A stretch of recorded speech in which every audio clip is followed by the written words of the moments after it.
இயேசுநாதர் எவ்வளவோ நல்லா செஞ்சார். கண்ணை கொடுத்தாரு, முடவன் நல்லா கொடுத்தாரு, செத்தானும் போய் வச்சார். பண்ணாத அரசியம் ஏதாவதுதான். அவர் அவ்வளோ ஏழை. ஒரு பறவைக்கு கூட ஒதுங்குவதற்கு கூடி இருக்கிறது.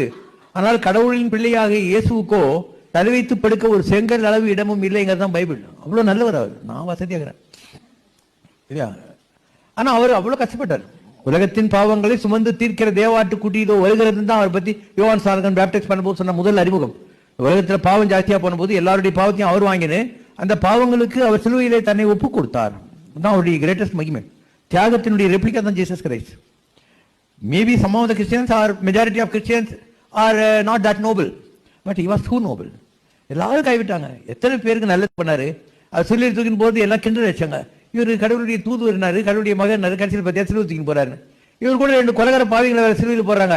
அதுல ஒருத்தன் சொல்றான், இன்னும் பெரிய சாமியார் சொன்னேன் என்ன மாதிரி தான் நீட்டான். இதான் நடந்தது.